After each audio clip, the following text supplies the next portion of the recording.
Good morning students.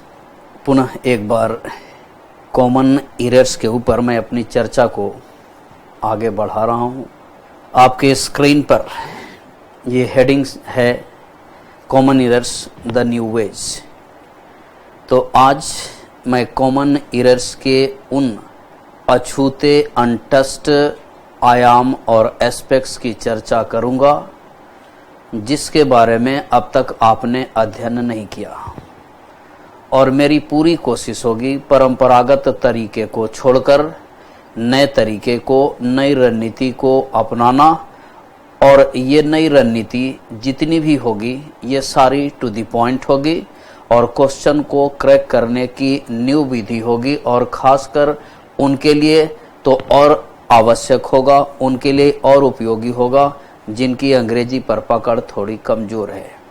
मैंने इसके पिछले वीडियोस में भी कहा कि यदि कॉमन एरर के प्रश्न को अलग अलग भागों में बांट लिया जाए, उसके नेचर, उसके कैरेक्टरिस्टिक्स के अनुसार बांट लिया जाए, तो कुल मिलाकर आप देखेंगे कि 3 तरह के प्रॉब्लम्स पहुंचते हैं। ज़्यादातर प्रॉब्लम्स इजी नेचर के होते हैं, जो मूलतः हमारे आँख का धोखा होता है, आपके आँख का धोखा होता है। आपके ज्ञान की पकड़ से ज़्यादा आपके आँख की पकड़, आपके आँख के स्कैनिंग पावर की पकड़ की जांच होती है। दूसरी थोड़ी टिकलिश नेचर की होती है, और कई बार आप ऐसा देखेंगे कि क्वेश्चन भी दिया गया और आंसर भी उसी में है, अर्थात एक प्रश्न ऐसा भी है कि जिसमें क्वेश्चन और आंसर साथ साथ दिया गया। आपकी प्रेजेंस ऑफ माइंड की जांच होगी, आपके सवाल को पकड़ने के तरीके की जांच होगी, और कितनी तेजी से आप नियम कानून को अप्लाई कर आंसर पर पहुंचते हैं ये जांच होगी। इसलिए ये दोबारा फिर दिमाग में बना लें कि कॉमन एरर को पूरी तरह से हल करने के लिए, चाहे वो किसी भी एग्जाम्स के एरर हों, बेसिक फंडाज ही क्लियर खोजती है। बेसिक फंडाज का मतलब 200, 400, 500 नियमों को मगअप करना नहीं। बेसिक फंडाज का मतलब कि छोटी छोटी बातों का आपके दिमाग में अवधारणा स्पष्ट होना, और छोटी छोटी बात आप समझते हो तो आप एरर को बहुत तेजी से और एक्यूरेसी के साथ हल कर लेंगे। तो आज इस कॉमन एरर में, जैसा कि कहा कि मैंने पहले भी चर्चा किया, सवालों के नेचर के बारे में मैं फिर एक बार बोलता हूं कि ज़्यादातर क्वेश्चन इजी नेचर के होंगे, कुछ क्वेश्चन टिकलिश होंगे जिनमें केवल गंभीरता की आवश्यकता होगी, और कुछ अर्थात 0.1% क्वेश्चन कहें जो वर्ड बेस्ड और फ्रेज या इडियम बेस्ड होती है, ये थोड़े टफ नेचर के होते हैं, जिनमें आपके लैंग्वेज की पकड़ के साथ साथ वर्ड पावर की जानकारी भी और इडियम और फ्रेज के मीनिंग की जानकारी भी स्पष्ट होना चाहिए, ये डिमांड होता है। तो आए आज कॉमन एरर के ऊपर चर्चा करें। इस चर्चा में मैं सबसे पहले ये थोड़ी बात आपसे बताना चाहता हूँ या शेयर करना चाहता हूँ। एसएससी के बहुत सारे क्वेश्चंस खास करके एरर बेस्ड, और यूपीएससी के भी बहुत सारे क्वेश्चंस खास करके एरर बेस्ड ऐसे होते हैं, ऐसे हमने देखा है, होते नहीं हैं, ऐसा हमने क्वेश्चन देखा है जिनमें एग्जामिनर्स ने 1 से अधिक मिस्टेक्स किया, किंतु हमें सिर्फ एक ही मिस्टेक फाइंड आउट करने को बोला जाता है। किंतु कई बार हमने देखा, कई क्वेश्चंस हमने देखा, और यदि 15-20 साल के क्वेश्चंस का एक कलेक्शन किया जाए, एक कलेक्शन रखा जाए, तो कम से कम 15-20 सालों में 100+ क्वेश्चंस ऐसे होंगे जिनमें एग्जामिनर्स ने जानबूझकर या एग्जामिनर्स की गलती की वजह से 2-2 मिस्टेक्स रह गया या 2-2 मिस्टेक बेस्ड क्वेश्चन पूछा, लेकिन आंसर कोई एक चुनना है और मिस्टेक उसमें 2-2 रखा गया। जैसे मैं एक क्वेश्चन आपके सामने एसएससी का ही मैं दिखा रहा हूं आपके पास कि क्या मिस्टेक्स एसएससी ने रखा। ये क्वेश्चंस हम आप देखते चलेंगे। जैसे ये क्वेश्चन हम आप ले, आपके स्क्रीन पर एक क्वेश्चन है और इस क्वेश्चन को आप ले। मैं क्वेश्चन की सर्जरी कर रहा हूं एक एक पार्ट को और देखेंगे कि इस क्वेश्चन में क्या क्या मिस्टेक रखा गया। सबसे पहले तो आप देख रहे होंगे कि द साइंटिस्ट रखा गया। द साइंटिस्ट बराबर नाउन है और ये अवधारणा आपकी क्लियर कर देना चाहता हूं कि नाउन सिंगुलर होने पर और काउंटेबल होने पर आर्टिकल तो हर हाल में आपको लगाना है। अब ये आर्टिकल ए लगाएं, एन लगाएं प्रोनाउंसिएशन के आधार पर या अथवा द लगाएं, किंतु जब नाउन प्लुरल हो तो हम और आप चाहें तो डिफिनिट आर्टिकल का प्रयोग कर भी सकते हैं और डिफिनिट आर्टिकल का प्रयोग नहीं भी कर सकते हैं। यदि इस क्वेश्चन के पार्ट पी से या फर्स्ट पार्ट से द को हटा भी दिया जाता तभी सवाल गलत नहीं होता। द को रखने के बाद भी सवाल करेक्ट है। तो कम से कम इतने दूर का तर्क हमने दिया कि यह क्यों करेक्ट है। जब इसके आगे बढ़ेंगे तो आप ध्यान में रख ले कि किसी भी नाउन या प्रोनाउन के बाद वर्ब का पार्ट आप रख सकते हैं और वर्ब के पार्ट में आएगा कौन कौन, तो एक ऑक्सिलियरी वर्ब, एक मॉडल वर्ब और एक मेन वर्ब। किसी भी नाउन के तुरंत बगल में या प्रोनाउन के तुरंत बगल में मेन वर्ब रखना हो तो ये मेन वर्ब तीन में से कोई एक फॉर्म में आप रख सकते हैं।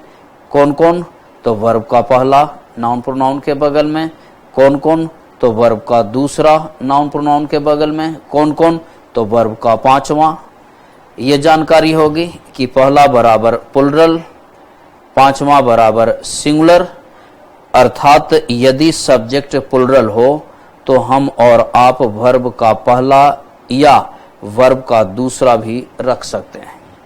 यदि सब्जेक्ट सिंगुलर हो तो आप वर्ब का पांचवा या वर्ब का दूसरा रख सकते हैं। संक्षेप में कहने का आशय यही है कि वर्ब का दूसरा कॉमन फॉर्म है जिसे आप सिंगुलर सब्जेक्ट के साथ भी आसानी से रख सकते हैं, प्लुरल सब्जेक्ट के साथ भी आसानी से रख सकते हैं। तो ये बताया कि यहां तक क्यों करेक्ट था। जब किसी मेन वर्ब के बाद आप दैट को रखेंगे तो मेन वर्ब के बाद दैट का प्रयोग कभी भी गलत नहीं होगा, लेकिन दैट का नाम और दैट का फंक्शन चेंज हो जाएगा, बदल जाएगा। दैट मेन वर्ब के बाद होने पर यह दैट कंजंक्शन का काम कर रहा है या कंजंक्शन का काम करेगा, इसलिए क्योंकि इस जगह आप लियोपार्ड्स नाउन देख रहे होंगे और नाउन के बगल में वर्ब का पहला फॉर्म देख रहे होंगे। यह नाउन प्लस वर्ब का कॉम्बिनेशन एक क्लॉज का रूप लिया और क्लॉज के पहले रखे गए जो रखा गया टर्म है वो टर्म कंजंक्शन का काम किया। तो दैट का प्रयोग करेक्ट है। दैट कंजंक्शन था इसलिए एक क्लॉज होनी चाहिए थी। क्लॉज बराबर सब्जेक्ट और वर्ब का कॉम्बिनेशन हो। सब्जेक्ट आप सिंगुलर रखें कोई प्रॉब्लम नहीं, सब्जेक्ट आप प्लुरल रखें कोई प्रॉब्लम नहीं। आप इधर देख रहे होंगे साइंटिस्ट के पहले द लगाया एग्जामिनर ने, मिस्टेक नहीं था। आप इधर देख रहे होंगे कि लियोपार्ड्स को प्लुरल बनाने के बाद लियोपार्ड्स के पहले कोई आर्टिकल नहीं लगाया। मैंने चर्चा किया कि यदि कोई नाउन प्लुरल हो जाए तो इसके पहले डिफिनिट आर्टिकल का प्रयोग आपकी मर्जी के ऊपर होगा। आप लगाना चाहें तब भी करेक्ट, आप न लगाना चाहें तब भी करेक्ट। अर्थात एग्जाम्स में यदि प्लुरल नाउन के पहले डिफिनिट आर्टिकल लगा दिया तो हम और आप इसे इग्नोर करते चलें, और यदि प्लुरल नाउन के पहले द को हटा भी दिया तो इसे इग्नोर करते चलें। नाउन प्लुरल, वर्ब प्लुरल लिखा गया।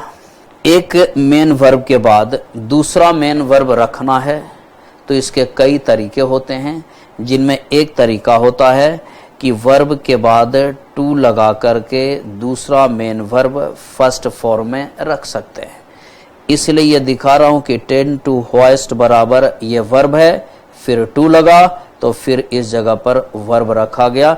और ये पॉसिबिलिटी आपके पास अक्सर होगी कि एक वर्ब के बाद यदि टू लगा जाए या लगाया जाए तो इसका पड़ोसी वर्ब के फर्स्ट फॉर्म होने का चांस काफी प्रबल होगा। इस जगह प्रे वर्ड बराबर नाउन है, शिकार है। नाउन आप देख रहे होंगे होइस्ट प्रे।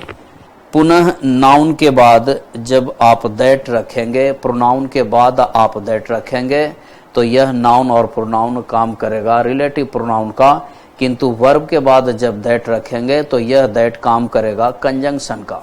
अब रिलेटिव प्रोनाउन का नियम हम और आप समझते हैं कि यदि रिलेटिव प्रोनाउन के पहले रखा गया नाउन या प्रोनाउन जिसे एंटीसीडेंट कहते हैं, यदि यह एंटीसीडेंट सिंगुलर रहा तो रिलेटिव प्रोनाउन के बाद रखा गया वर्ब भी सिंगुलर होना चाहिए, और यदि यह नाउन प्लूरल होगा तो रिलेटिव प्रोनाउन के बाद रखा गया वर्ब भी कैसा होना चाहिए, प्लूरल होना चाहिए। सिंगुलर होने पर वर्ब भी कैसा होना चाहिए, सिंगुलर, और प्लूरल होने पर वर्ब कैसा होना चाहिए, प्लूरल। आप देख रहे होंगे कि प्रे के अंत में कोई एस और ईएस का प्रयोग नहीं है। इसका मतलब कि जब भी कोई नाउन बिना एस और ईएस का लिखा जाए तो यह नाउन हमेशा सिंगुलर होगा, और सिंगुलर होने का वजह है कि दैट के बाद आर को इज में रिप्लेस कर देना चाहिए, या दैट के बाद आर को इज में बदल देना चाहिए। चलें आगे को भी चेक कर लें, इसलिए यह मिस्टेक था। बिटवीन क्यों सही है, तो ये हम और आप जानते हैं कि बिटवीन का प्रयोग दो के लिए करते हैं। ये भी आप जानते हैं कि बिटवीन हमेशा एंड लेता है, तो ये आप देख रहे होंगे कि बिटवीन और एंड कम से कम ये दोनों जो कंजंक्शन टॉपिक में भी आपने पढ़ा होगा, ये तो करेक्ट हैं। एक आप देख रहे होंगे हाफ, दूसरा आप देख रहे होंगे 1.5, हाफ बराबर 1, 1.5 बराबर 2, तो 2 के लिए किस प्रीपोजिशन का प्रयोग करते हैं, बिटवीन का, तो बिटवीन ठीक है। 1.5 एंड 1.5 टाइम्स एक टाइम नहीं है, एक हाफ और एक 1.5, और दो नाउन एक साथ जब एंड से जुटा तो ये नाउन प्लूरल में कन्वर्ट हो गया, और इसलिए टाइम के बदले टाइम्स रखा गया। It's new its own wait, ये इट्स किसके लिए प्रयोग किया गया, अब इसकी चर्चा हो जाए।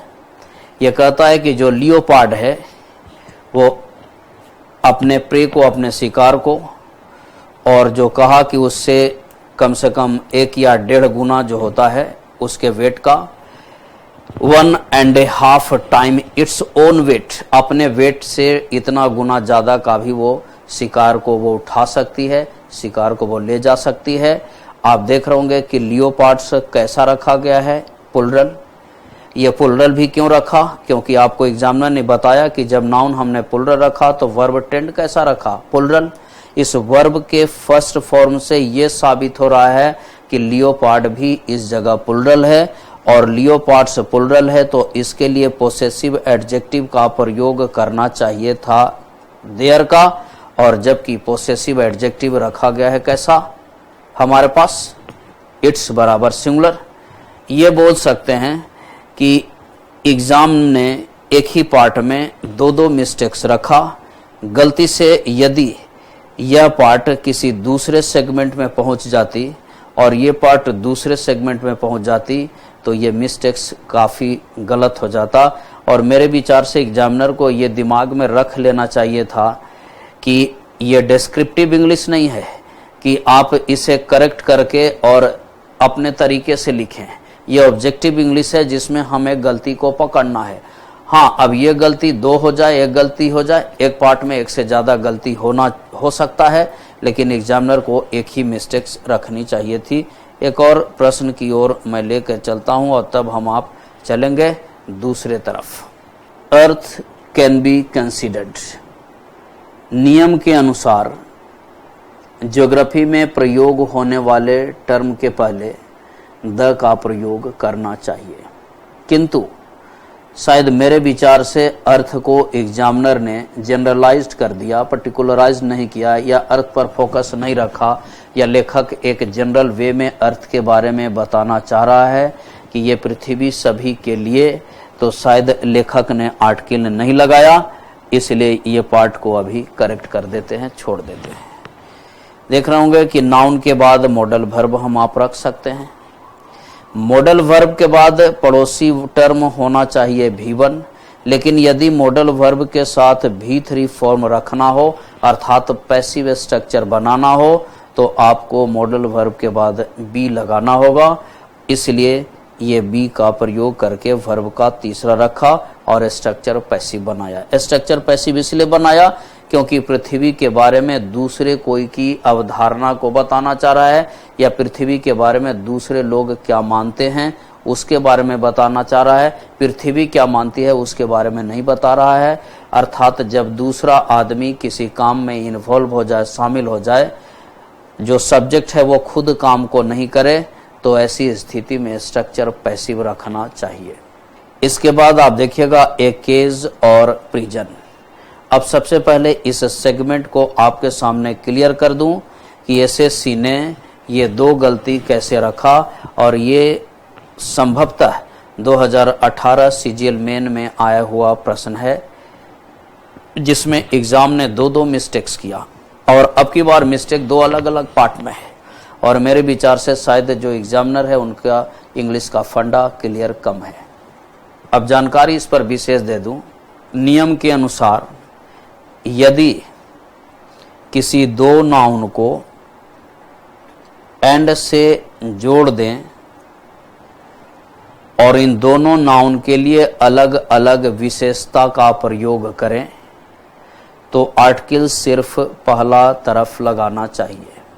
दोबारा बोलूं कि यदि दो नाउन एंड से जुड़े हुए हों और दोनों नाउन किसी एक आदमी के अलग अलग विशेषता को बतलाता हो, अर्थात एक आदमी के दो अलग अलग गुणों को बताता हो, तो आर्टिकल का प्रयोग पहले नाउन के साथ होना चाहिए, दूसरे नाउन के साथ नहीं है।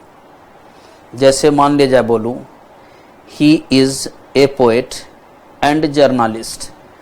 इसका मतलब कि यह आदमी पोएट भी है और यही आदमी जर्नलिस्ट भी है। आदमी एक है, इसके हमने दो क्वालिटीज को बताया, यही आदमी पोएट, यही आदमी जर्नलिस्ट। तो हमने आर्टिकल का प्रयोग बोला पहले, he is a poet and journalist. He is a poet and a journalist बोल देंगे तो बाद वाले आर्टिकल का प्रयोग रॉन्ग हो जाएगा, गलत हो जाएगा। किंतु जब एक ही व्यक्ति और वस्तु के दो अलग अलग गुणों को और से जोड़ा जाए, तो दोनों के पहले आर्टिकल का प्रयोग आवश्यक है। केज और प्रिजन, मान लिया कि केज और प्रिजन दोनों एक चीज है, लेकिन और का मतलब सेपरेट या इंडिपेंडेंट है, तो मेरे विचार से इसको लेखक को रखना चाहिए था कि earth can be considered a cage और ए प्रिजन, लेकिन ऐसा नहीं रखा। तो इस पार्ट को अब हम आप इग्नोर करते हुए आगे बढ़ें। बिकॉज वर्ड हमेशा कंजंक्शन है, कंजंक्शन होने के कारण आगे आगे क्लॉज भी आपके पास है।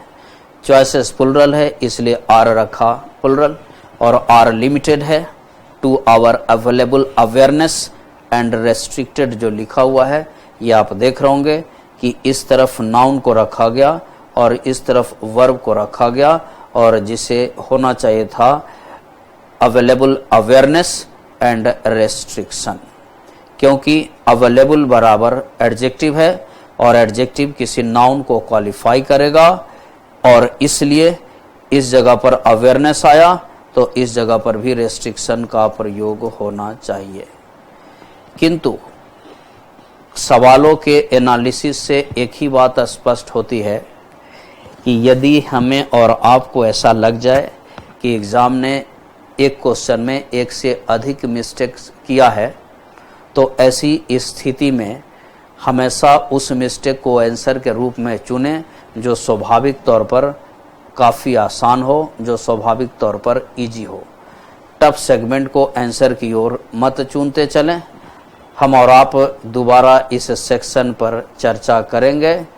आज इस सेक्शन पर चर्चा के पहले मैं ग्रामर के कुछ उन अछूते पार्ट्स की चर्चा करना चाहता हूँ जिन पार्ट्स के बारे में अब तक आपने कभी चर्चा नहीं सुना, और ये पार्ट काफ़ी स्पष्ट पार्ट है, काफ़ी क्लियर पार्ट है, काफ़ी उपयोगी पार्ट है। और आप देखेंगे कि इन पार्ट के चलने के बाद और बिना ग्रामर जाने हुए भी आप लगभग प्रश्न के आंसर तक, लगभग एरर के सही आंसर तक पहुंच जाएंगे। और अब विश्वास इतना भी जग जाएगा कि ये बता सकते हैं कि कौन कौन सा पार्ट ऐसा है जो करेक्ट है और कौन सा पार्ट ऐसा है जो इनकरेक्ट संभव है या इनकरेक्ट हो सकता है। तो आए इस सेगमेंट की ओर चलें। आप देख रहे होंगे स्क्रीन पर हेडिंग हमने काउंटिंग दिया है, गिनती दिया है, और गिनकर बहुत सारे वर्ड को सही करने की कोशिश करूंगा। एक सेंटेंस में इस गिनती के पैमाना पर खरा उतरने वाले जितने भी वर्ड और वर्ड्स होंगे वो 100% करेक्ट होंगे, और उन वर्ड में हम और आप कोई गलती नहीं निकालेंगे। तो एक बार इस काउंटिंग के संदर्भ में क्या क्या रिमाइंड करना है, आप चाहें तो अपना नोट बना सकते हैं, आप नोट कर सकते हैं। सबसे पहले इस काउंटिंग का पर्पस क्या है ये बता दें, फिर काउंटिंग है क्या ये इसके एग्जाम्पल से आप समझ जाएंगे। पर्पस क्या है ये बता दूं। अक्सर मैंने क्लासरूम में देखा है कि बहुत सारे स्टूडेंट्स बहुत सारे जगहों पर ग्रामर के नियम को लिखकर या ग्रामर को पढ़कर आने के बाद जब उनके पास क्वेश्चन जाती है या ब्लैक बोर्ड पर क्वेश्चंस होती है, और जब पार्ट्स ऑफ ए स्पीच पहचानने की बात आती है कि ये वर्ड कौन पार्ट्स ऑफ ए स्पीच है, ये वर्ड ब्लैक बोर्ड पर आपके सामने कौन पार्ट्स ऑफ ए स्पीच है, या फिर एक सेंटेंस 1 लाइन का, 2 लाइन का, 3 लाइन्स का दिया, और इन सभी लाइन्स में यदि बोला जाए कि एक एक पार्ट को पहचानें, एक एक पार्ट्स ऑफ ए स्पीच को आप स्पष्ट करें, तो 99.99% स्टूडेंट्स को मैंने फेल होते देखा है।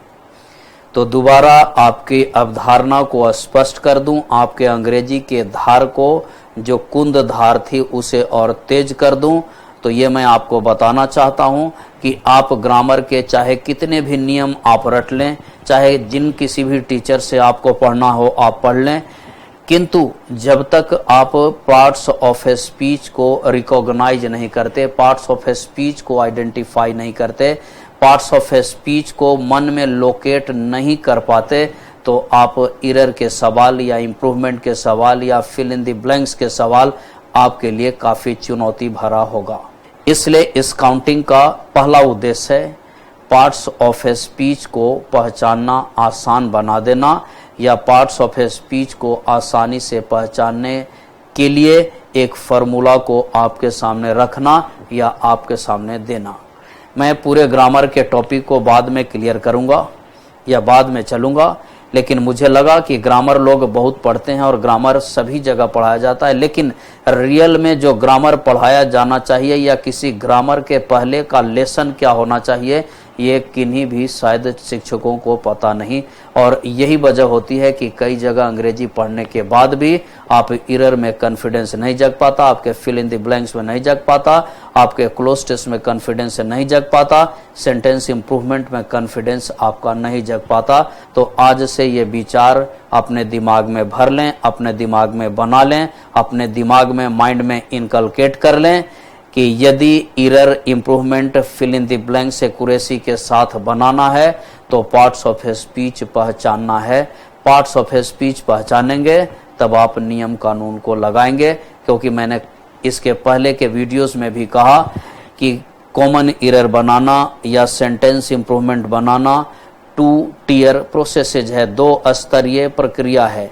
पहला स्तर है parts of a speech identify करना, दूसरा स्तर है जब parts of a speech identify कर लेंगे तभी आपको पता चलेगा कि किस पार्ट्स ऑफ ए स्पीच से दिया गया प्रॉब्लम्स है और कौन पार्ट्स ऑफ ए स्पीच से संबंधित किस नियम को लगाना है। यदि आप नहीं जाने, पार्ट्स ऑफ ए स्पीच नहीं पहचाने, तो आप अंधेरे में पत्थर मारेंगे, आपके आंसर की संभावना अर्थात आंसर के सही होने की संभावना नगण्य हो जाएगी, क्षण हो जाएगी। ये उसी प्रकार होगी कि एक डॉक्टर के पास कोई बुखार का पेशेंट गया और डॉक्टर ने बिना चेक किए हुए उसे पेट दर्द का दवा चला दिया, तो चाहे दिन भर हम आप दवा खाएं, बुखार आपकी उतरने वाली नहीं है। इसलिए आप जिन डॉक्टर के पास गए अंग्रेजी पढ़ने, उन डॉक्टरों ने आपका ट्रीटमेंट गलत किया, आपके ऊपर ट्रीटमेंट, आपका इलाज दूसरा होना चाहिए था, वो इलाज दूसरा किया, इसलिए कि शायद ये इलाज उन डॉक्टरों के पास नहीं है, ये इलाज वो डॉक्टर नहीं जानते। तो आए चर्चा हम और आप बढ़ाएं। तो ये था पर्पस, पार्ट्स ऑफ स्पीच को आसान बना देना, आप आसानी से रिकॉग्नाइज कर लें। इस काउंटिंग के अंतर्गत क्या करेंगे वो बता दें। सबसे पहले आप अपने नोटबुक में 2 बाइफरकेटिंग लाइन ड्रा कर लें, जैसा स्क्रीन पर आपके पास दिख रहा है। ड्रा करने के क्रम में एक को आप LHS मान लें, लेफ्ट हैंड साइड मान लें, और एक को आप RHS मान लें। ये मान लिया। अब मैं जैसे लिखूंगा आप धीरे धीरे लिखेंगे, अपने तरफ से आप नहीं लिखेंगे। ये हेडिंग LHS में भी आप दे दें डू नॉट काउंट, और RHS में भी हेडिंग दे दें डू नॉट काउंट। या हिंदी लिखना चाहें तो लेफ्ट हैंड साइड के तरफ लिख दें इन्हें नहीं गिनेंगे, और वही चीज राइट हैंड साइड के तरफ लिख दें इन्हें नहीं गिनेंगे। इसलिए इस जगह मैं अंग्रेजी में लिखता हूं डू नॉट काउंट, और आप सेम इधर भी आप लिख दें डू नॉट काउंट। हिंदी में कहा कि यदि हिंदी में आप लिखना चाहते हैं तो आप दोनों तरफ लिख दें इन्हें नहीं गिनेंगे। ये बड़ा कारगर मेथड है, और इस मेथड का एप्लीकेशन, इस मेथड को लगाकर हम और आप बहुत सारे प्रश्नों को हल करेंगे, क्रैक करेंगे। ये नंबर पहला कि किसे किसे हम नहीं गिनेंगे, अर्थात कौन कौन सा शब्द एक सेंटेंस में बाएं या दाएं या बाईं ओर से पढ़ते हुए दाईं ओर जब हम आप चलेंगे तो किस किस वर्ड को नेग्लेक्ट कर देंगे, किस किस वर्ड को हटा देंगे, किस किस वर्ड को नहीं गिनेंगे, और कौन सा वर्ड बच जाएगा उसे गिनेंगे, और गिनने के बाद किस वर्ड को कौन पार्ट्स ऑफ स्पीच मान लेना है। ये प्रक्रिया इस काउंटिंग के अंतर्गत चलेगी। दोबारा फिर बोल दूं कि इस काउंटिंग के अंतर्गत जब हम आप इरर के सेंटेंस बनाते हैं, जब हम आप किसी न्यूज़पेपर को पढ़ते हैं, जब हम आप किसी मैगजीन्स को पढ़ते हैं, तो मैगजीन्स को पढ़ने के बाद अंग्रेजी में जितने भी आप सेंटेंस को पढ़ रहे हों, उस सेंटेंस में आपकी पहली कोशिश होनी चाहिए, आपके तरफ से पहली पहल होना चाहिए पार्ट्स ऑफ स्पीच रिकॉग्नाइज करने की कोशिश करना। तो पार्ट्स ऑफ स्पीच रिकॉग्नाइज करने की कोशिश में ये आसान कड़ी है जो आपके अंग्रेजी के भार को काफ़ी हल्का कर देगा, आपकी धार को काफ़ी तेज कर देगा, और अंग्रेजी के पार्ट्स ऑफ स्पीच को पहचानना जो आपके लिए कभी डे ड्रीम हुआ करती थी वो काफ़ी आसान हो जाएगी। तो डू नॉट काउंट के अंतर्गत मैं पहला टर्म रखने जा रहा हूं आर्टिकल को। आप जानते हैं ए एंड द, तो इस आर्टिकल में ए एंड द अंडरस्टूड है। इसका मतलब यही है कि एक सेंटेंस में कहीं भी लेफ्ट साइड में या राइट साइड में कहीं भी आर्टिकल मिलेगी, उस आर्टिकल को हटा लेंगे, उस आर्टिकल को कोई वर्ड नहीं मानेंगे, अर्थात गिनना हो हमें किसी शब्दों की संख्या को, और यदि किसी शब्दों के दोनों तरफ आर्टिकल आया हो तो दोनों तरफ के आर्टिकल को हटा देंगे, और जो शब्द बचेगा उसी को गिनेंगे। अर्थात यदि दोनों तरफ किसी शब्द के दोनों तरफ आर्टिकल को रख दें तो टोटल वर्ड कितना हो जाएगा? 3। एक शब्द के लेफ्ट में भी आर्टिकल रखा, एक शब्द के राइट में भी आर्टिकल रखा, और बीच में एक वर्ड रखा, तो टोटल वर्ड्स कितने हो जाएंगे? 3। हमें क्या करना है कि चाहे आर्टिकल लेफ्ट साइड आ जाए, चाहे आर्टिकल राइट साइड आ जाए, इस आर्टिकल को हमें नहीं गिनना है या नहीं गिनना चाहिए। तो वर्ड कितने बच जाएंगे? एक। दूसरा, आर्टिकल के अलावा दूसरा पार्ट है मेन वर्ब। हमने एम भी शॉर्ट में लिखा है मेन वर्ब। मेन वर्ब आपको पहचानने आना चाहिए, नहीं आए तो आगे की प्रक्रिया में मैं इसको क्लियर करते चलूंगा। फिर दोबारा बोल दूं कि एक सेंटेंस में मेन वर्ब जहां जहां भी मिलेगा, या किसी एक वर्ड के पहले मेन वर्ब, एक वर्ड के आगे भी मेन वर्ब हो, तो गिनते समय इन दोनों मेन वर्ब को हटा लेना है, और जो शब्द बचेगा उसी को आपको गिनना है। यही प्रक्रिया सारे में चलेगी कि जिन जिन वर्ड को लिखें, यदि वो किसी वर्ड के बाईं ओर आ जाए, यदि वो वर्ड किसी के दाईं ओर आ जाए, तो इन दोनों वर्ड को आप साफ कर दें, इन दोनों वर्ड को हटा लें, और जो वर्ड बचे उसी वर्ड को आप गिनेंगे। ये फंडा आप पकड़ करके रख लें। तीसरा है मेन वर्ब के बाद हेल्पिंग वर्ब या ऑक्सिलियरी वर्ब इसमें रख दें, शामिल कर दें। चौथा है इसी में हम आप चाहें तो मॉडल वर्ब भी शामिल कर दें। अब तक आपने लिखा होगा, तो मैं क्या करूंगा कि इन 2, 3, 4 को एक ही पार्ट में ले लूंगा, क्योंकि ये मेन वर्ब का ही सेगमेंट है, पार्ट है, मॉडल वर्ब, ऑक्सिलरी वर्ब। तो मैं इन तीनों को एक जगह ले रहा हूं। आप समझ गए, अब तक आपने उतार लिया होगा, अब तक आपने लिख लिया होगा। तो मैं ये क्या करता हूं कि इसी जगह संक्षेप में लिखता हूं मेन वर्ब, ऑक्सिलियरी वर्ब और मॉडल वर्ब, ताकि जगह बच जाए और मैं आगे और को जोड़ सकूं। तीसरा टर्म इसमें रहेगी अब आगे प्रीपोजिशन, अर्थात अब तक आपने जहां से लिखा उसके आगे नंबरिंग आप अपने तरफ से भी कर लेंगे। ये हमने रखा है प्रीपोजिशन। और सबके साथ एक ही बात बार बार बोल रहा हूं कि यदि प्रीपोजिशन आपको किसी शब्द के लेफ्ट में, किसी शब्द के राइट में दिख जाए, तो गिनते समय या शब्दों की संख्या काउंट करते समय दोनों तरफ के प्रीपोजिशन को हटा देंगे और जो वर्ड बचेगा उसी को आप गिनेंगे। अर्थात यदि पहले प्रीपोजिशन और बाद में प्रीपोजिशन और बीच में कोई वर्ड, तो कुल मिलाकर 3 वर्ड हो जाएंगे। लेकिन जब रियल गिनती करेंगे तो दोनों प्रीपोजिशन हटा देंगे, तो 3 - 2 साफ होने के बाद हमारे पास बचेगा सिर्फ 1, और हमारी रियल गिनती होगी कि 1 वर्ड हमारे पास है। चौथा टर्म इसमें ले रहे हैं पोसेसिव एडजेक्टिव। मैं शॉर्ट में लिख रहा हूं पी एडजेक्टिव। टर्म है पोसेसिव एडजेक्टिव।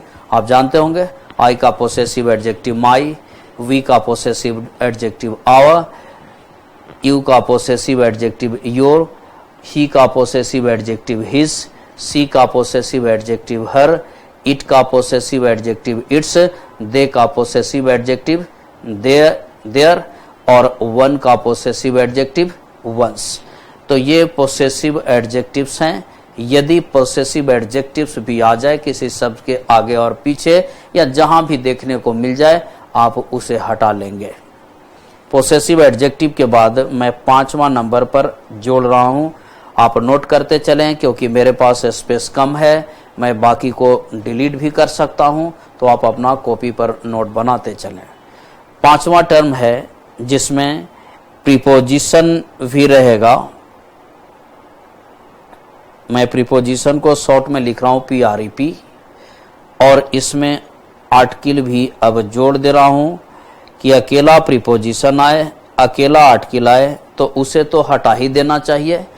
इसी प्रक्रिया में यदि प्रीपोजिशन और आर्टिकल दोनों साथ भी आ जाए, तभी आप गिनती करते समय इन दोनों को हटा देंगे।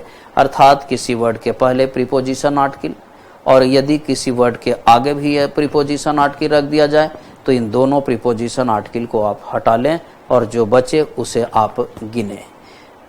5वां के बाद नंबर 6 मैं रख रहा हूं।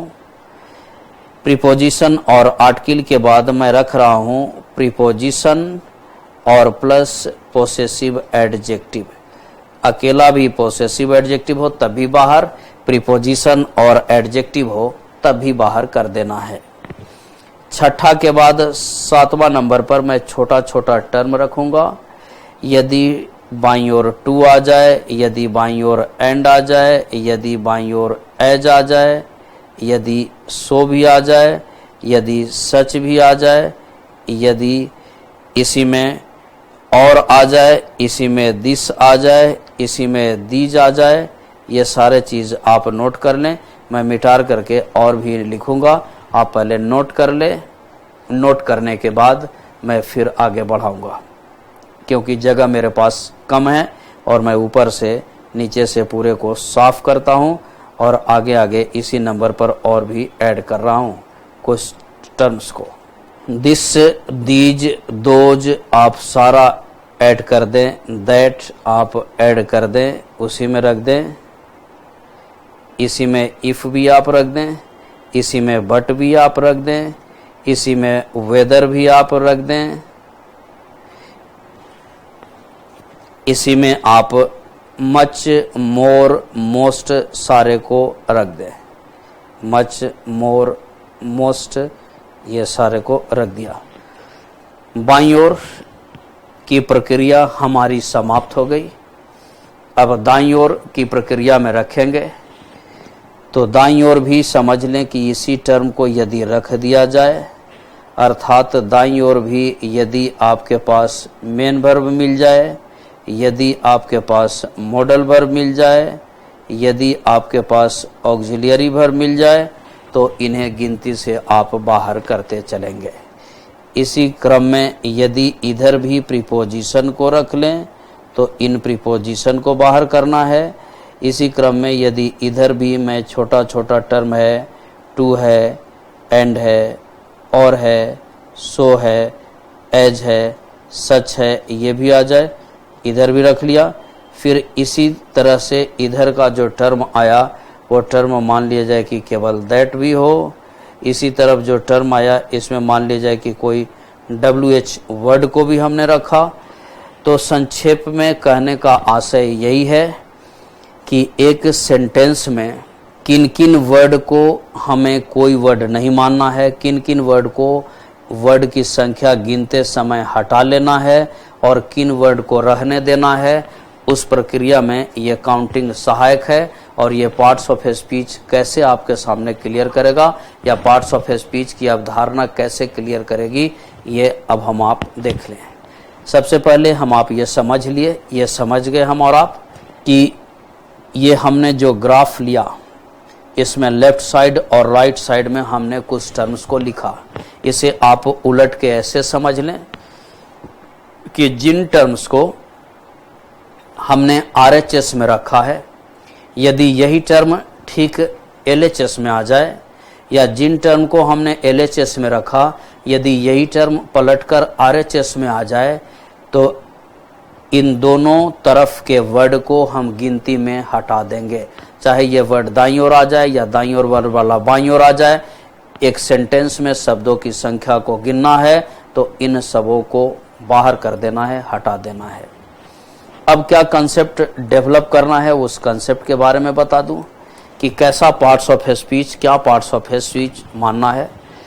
अब इन दो हटाए गए वर्ड के बीच यदि कोई सिंगल वर्ड बच जाए, कोई एक वर्ड बच जाए, तो इस एक वर्ड का पार्ट्स ऑफ स्पीच आपको नाउन मान लेना है। जैसे मैं लिख रहा हूं, ऐसे द लिखा, दूसरे पेज में मैं इसको समझा दूं, जैसे नाउन मानना है दूसरे पेज में आ जाए। जैसे एग्जाम्पल के तौर पर मैं लिख रहा हूं द डिसेंसी ऑफ, एक छोटा सेंटेंस लिखा। हम आप गिनती को सीख लें। कई छोटे छोटे एग्जाम्पल के बाद ही टफ एग्जाम्पल्स लेंगे ताकि ये फंडा आपके दिमाग में घर कर जाए, आपके दिमाग में बैठ जाए। जैसे एक हमने एग्जाम्पल लिया, एक और एग्जाम्पल पेपर हम आप पढ़ते हैं द टाइम्स ऑफ इंडिया, ये मैंने दूसरा एग्जाम्पल लिया। ठीक है, तीसरा एग्जाम्पल मैं ले रहा हूं द इनजस्टिस और ऑफ। ये तीन एग्जाम्पल्स हैं। इन तीन के आधार पर उम्मीद है कि आपकी फंडा ये गिनती की स्पष्ट हो जाएगी। यदि आप में से कोई कम समझ पाए हों तो आप इस प्रक्रिया को 2 बार 3 बार दोहरा लें, आप इस प्रक्रिया को समझ लेंगे और ये आपके लिए मजबूत पक्ष बन जाएगा। हमने पढ़ा, अब एक एक को बारी बारी से लें। हमने पढ़ा यदि एक सेंटेंस में बाईं ओर अथवा दाईं ओर आर्टिकल का प्रयोग कर दिया गया हो तो इसे डू नॉट काउंट की श्रेणी में रखेंगे, इसे नहीं गिनेंगे और इसे बाहर कर देंगे। तो हमने क्या किया कि आर्टिकल को बाहर का रास्ता दिखाया, हटा दिया। हमने आपने पढ़ा कि यदि प्रीपोजिशन का प्रयोग LHS में भी हो अथवा प्रीपोजिशन का प्रयोग RHS में भी हो तो इन प्रीपोजिशन को गिनती के दायरा से बाहर कर देना है, इन प्रीपोजिशन को भी नहीं गिनना है। और ये जानकारी आपको होगी कि ऑफ एक प्रीपोजिशन है, इसलिए मैंने क्या किया कि इस ऑफ को भी हटा दिया। पहले कितना वर्ड था टोटल? 3 वर्ड, एक द, एक डिसेंसी और एक ऑफ। हमने क्या किया कि रियल गिनती पर जब पहुंचा तो जिसे न गिनना है, जिसे डू नॉट काउंट की श्रेणी में रखना है, उसे बाहर कर दिया और इन बाहर करने के बाद जो वर्ड हमारे पास शेष बचा उन वर्ड की संख्या को गिना और पार्ट्स ऑफ स्पीच तय किया। अब टोटल वर्ड की संख्या हमारे पास कितनी हो गई? एक वर्ड बचेगा तो इसे कौन सा पार्ट्स ऑफ स्पीच आज से मानना है? नाउन। चले, पहला आप समझ गए, दूसरा पर आ जाए। आप देख रहे होंगे कि दूसरे में भी बाईं ओर आर्टिकल है तो हमने हटा दिया। दूसरे में एक वर्ड के दाईं ओर प्रीपोजिशन है, पहले हमने हटा दिया। और कितना बचा वर्ड? संख्या 1 बचा। 1 बचा, इसका मतलब कि टाइम्स क्या बन जाएगा? नाउन। चलें, अब इतना गिनती आपने किया तो मान लिया जाए कि इन प्रक्रिया को हटा देता हूं। अब आप इधर देख लें, इंडिया के पहले कौन सा चीज बचा? प्रीपोजिशन। इंडिया को हटा दें। आप देख रहे होंगे कि इसके बाद न तो कोई मेन वर्ब है, न तो कोई प्रीपोजिशन है, न तो कोई ऑक्सिलरी वर्ब है, न तो कोई आर्टिकल है, न तो कोई पोसेसिव एडजेक्टिव है, न ही कोई टू, व्हिच एंड कोई वर्ड है। इसका मतलब कि ये हटाने के बाद हमारे पास कितना वर्ड बचा? 1। इसका मतलब कि इंडिया भी नाउन होगा, टाइम्स भी नाउन, इंडिया भी नाउन। आए दोबारा इस प्रक्रिया पर फिर चलें। द टाइम्स ऑफ इंडिया को मैं फिर से समझाऊं क्योंकि उसमें हमने थोड़े वर्ड की संख्या को ज़्यादा कर दिया था, इसलिए मैं फिर आपको ये समझा देता हूं। The times of India. जब भी आप देखें कि सेंटेंस में शब्दों की संख्या बढ़ जा रही हो, बढ़ते जा रही हो, या 2, 3, 4 लाइन के सेंटेंस का पार्ट्स ऑफ स्पीच, 5 लाइन के सेंटेंस का पार्ट्स ऑफ स्पीच, 10 लाइन के सेंटेंस का पार्ट्स ऑफ स्पीच आपको बताना हो, आइडेंटिफाई करना हो, तो आप छोटी छोटी प्रक्रिया के थ्रू गुजरे, छोटे छोटे स्टेप्स ले। पहली जो बाईं ओर आपने जिन टर्म को लिखा उन टर्म को छोड़कर गिनना आप तब तक प्रारंभ करें जब तक कि दाईं ओर इनमें से कोई टर्म नहीं आ जाए, डू नॉट काउंट वाला टर्म नहीं आ जाए।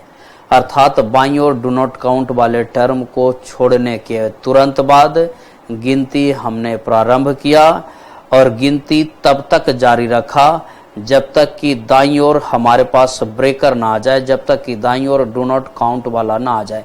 जैसे ही डू नॉट काउंट वाला आएगा तो पहले डू नॉट काउंट छोड़ करके जब आपने गिनती शुरू किया तो आगे वाले डू नॉट काउंट के पहले ब्रेक ले लेना है, यानी जहां भी डू नॉट काउंट दाईं ओर मिला वो ब्रेक ले लेना है और इन दोनों के बीच गिनना है। यही काम हमने किया कि पहला आर्टिकल को हटाया और गिनना तब तक प्रारंभ किया जब तक कि दाईं ओर फिर हमारे लिए ब्रेकर ना आ जाए, दाईं ओर हमारे लिए डू नॉट काउंट नहीं है। जैसे ही एक वर्ड को गिना तुरंत दाईं ओर प्रीपोजिशन आ गया तो हमारा पहला ब्रेक इसी जगह पर लगा और पहला ब्रेक लगने के बाद अब जानकारी लगाया कि आर्टिकल और प्रीपोजिशन को नहीं गिनना है। अब हमारे पास कितना चीज बचा? एक बचने का मतलब क्या हो गया? नाउन हो गया। तो अब आप नाउन आसानी से पहचान सकते हैं। पुनः जब एक प्रक्रिया हमने गिनने का दोहराया तो इस प्रक्रिया को अपने नज़र से हटा लिया। नज़र से हटाने के बाद दूसरे टर्म की ओर जब पहुंचा तो देखा कि दाईं ओर जो वर्ड है उसके लेफ्ट में प्रीपोजिशन है और प्रीपोजिशन हमने पढ़ा कि चाहे बाईं ओर आए चाहे दाईं ओर, इसे हटा लेना है। अब हमने क्या किया कि प्रीपोजिशन को इस जगह से डिलीट किया। डिलीट करने के बाद हमारे पास जो वर्ड बचा वो वर्ड न तो वर्ब है, ये वर्ड न तो प्रीपोजिशन है, ये वर्ड न तो कोई कंजंक्शन है, ये वर्ड न तो आर्टिकल है। इसलिए हमने गिनती अपना 1 रखा और 1 रखने के बाद हमने इसे नाउन माना। अब 3 नंबर का पार्ट्स ऑफ स्पीच आप आसानी से निकाल लेंगे क्योंकि लेफ्ट साइड में भी आर्टिकल है और राइट साइड में भी प्रीपोजिशन है। ये दोनों को हटाने के बाद कितना वर्ड बचा? 1 वर्ड। तो अब एक फॉर्मूला की ओर आपने सीखा कि यदि पार्ट्स ऑफ स्पीच आपको तय करना हो तो एक गिनती सबसे आसान और सबसे सरल और सबसे नायाब तरीका है। आशा है ये पाठ अब तक ये पूरे भारत में आपने नहीं पढ़ा होगा। आए फिर बैक हो जाए। अब तक आपने 1 वर्ड गिना। अब मान लिया जाए कि वर्ड की संख्या 1 से बढ़कर 2 हो जाए कि दो न गिनने वाले के बीच दो टर्म्स रखा गया, तब आप पहला वर्ड को एडजेक्टिव की संज्ञा देना है और दूसरे वर्ड को नाउन की संज्ञा देना है। इस जगह दोबारा रिमाइंड करा दूं कि आप में से कई विद्वान उंगली उठाएं।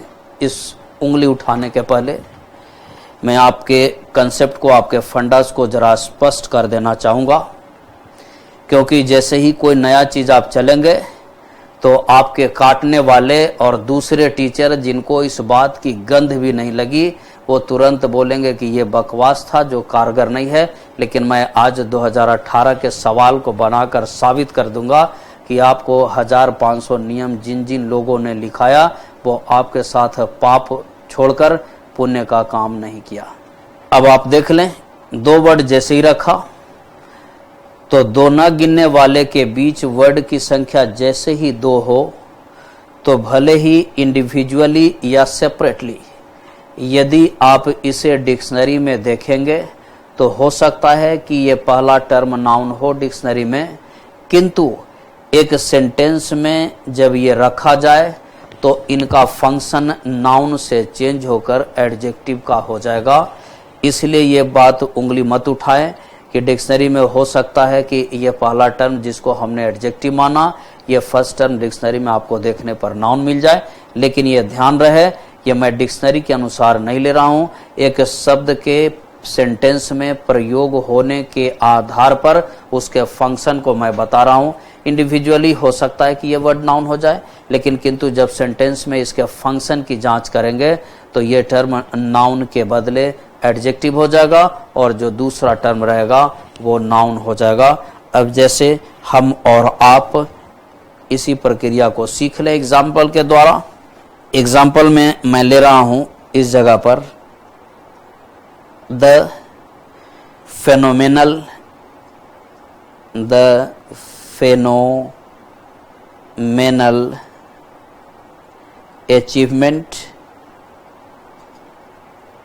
अचीवमेंट्स कर लें, द फेनोमेनल अचीवमेंट्स, इस जगह लिखा हमने आ।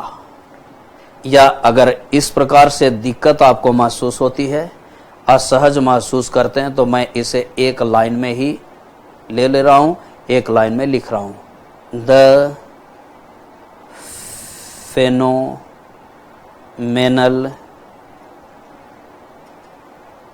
Achievements are. हमने आपने क्या नियम पढ़ा कि यदि बाईं ओर या दाईं ओर आर्टिकल आ जाए तो उसे बाहर कर देना है, बाहर कर दिया। हमने आपने क्या पढ़ा, यदि ऑक्सिलरी वर्ब लेफ्ट साइड भी आ जाए या राइट साइड भी आ जाए तो उसे किधर कर देना है, बाहर के अंदर बाहर कर देना है। हमने बाहर कर दिया। अब बाहर करने के बाद हमारे पास शब्दों की संख्या कितनी हो गई, तो एक, और शब्दों की संख्या कितनी हो गई, दो। तो पहले का पार्ट्स ऑफ स्पीच अब आज से क्या बोलना है, एडजेक्टिव, और दूसरे का पार्ट्स ऑफ स्पीच आज से क्या बोलना है, नाउन। अब इन दो एक आध एग्जाम्पल में और आपके सामने रखता हूं। जैसे लिखा, द ग्रेट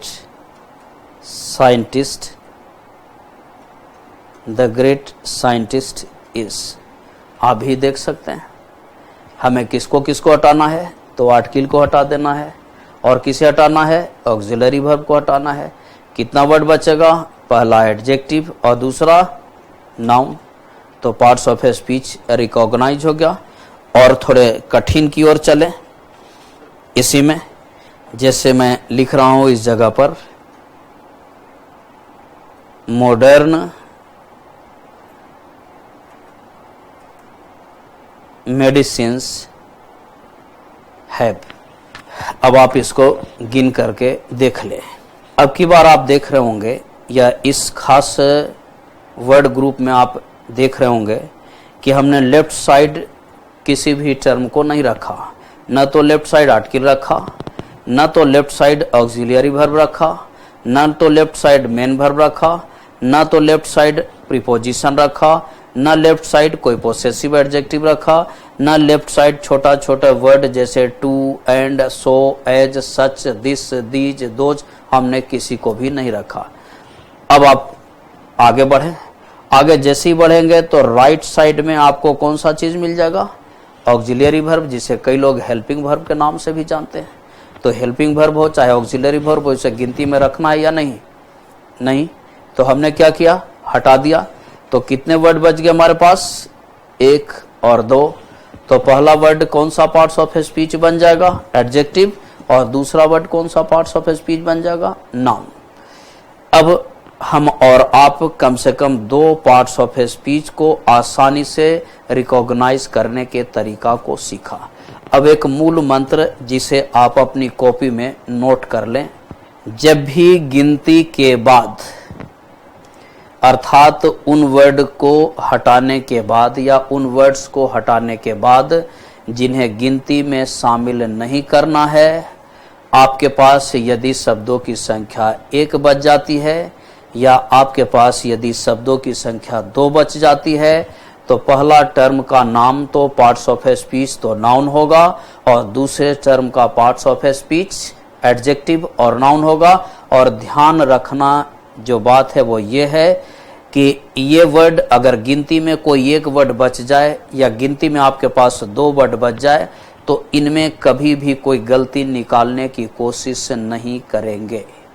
और जैसे ही एरर के सवाल हल करते चलेंगे तो गिनती में जो जो वर्ड 1 वर्ड या 2 वर्ड हमारे पास आते चलेगा, इन वर्ड को यस का टिक, राइट का टिक लगाते चलेंगे और इन वर्ड में कोई भी इफ वर्ड लगाने की कोशिश नहीं करेंगे। एक थंब रूल मानते हुए हम आप प्रोसीड करें। अब नया तरीका देख लें आजमाइश करके। पुराने तरीका को छोड़ दें। नाउन 2 महीना पढ़ा, प्रोनाउन 1 महीना पढ़ा, बाकी कौन पार्ट पढ़ा, लेकिन पढ़ने के बाद 8-9 महीना के बाद आपके पास यही रिजल्ट आती है कि आप पार्ट्स ऑफ स्पीच नहीं पहचानते, तो आप सवाल बनाएंगे कैसे? ये पेशेंट को बुखार है या पेशेंट को सर्दी है या पेशेंट को पेट में दर्द है या पेशेंट के शरीर में दर्द है, आप जब तक जानेंगे नहीं तब तक दवा आप नहीं चला सकते। आप भले आप एमडी हो, मेडिसिन में आप कुछ भी हो, आपको चेक करना होगा। सेम प्रक्रिया यहाँ है। कोड को तोड़ना होगा, कोड को डिकोड करना होगा और जिस दिन कोड डिकोडिंग में आप मास्टर हो गए, आपकी मास्टरी हासिल हो गई, आपके ग्रामर पर पकड़ मजबूत हो जाएगी।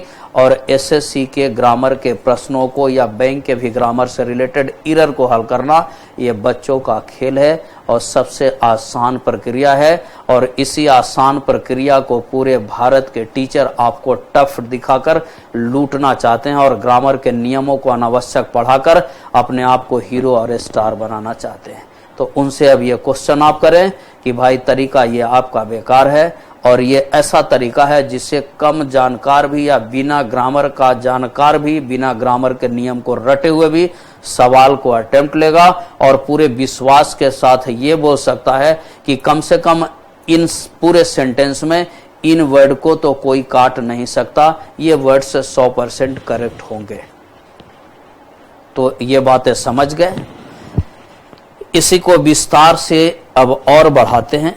मान लिया जाए कि गिनती में हमारे पास कुल मिलाकर 3 वर्ड आया, कुल शब्दों की संख्या हमारे पास 3 हो गई।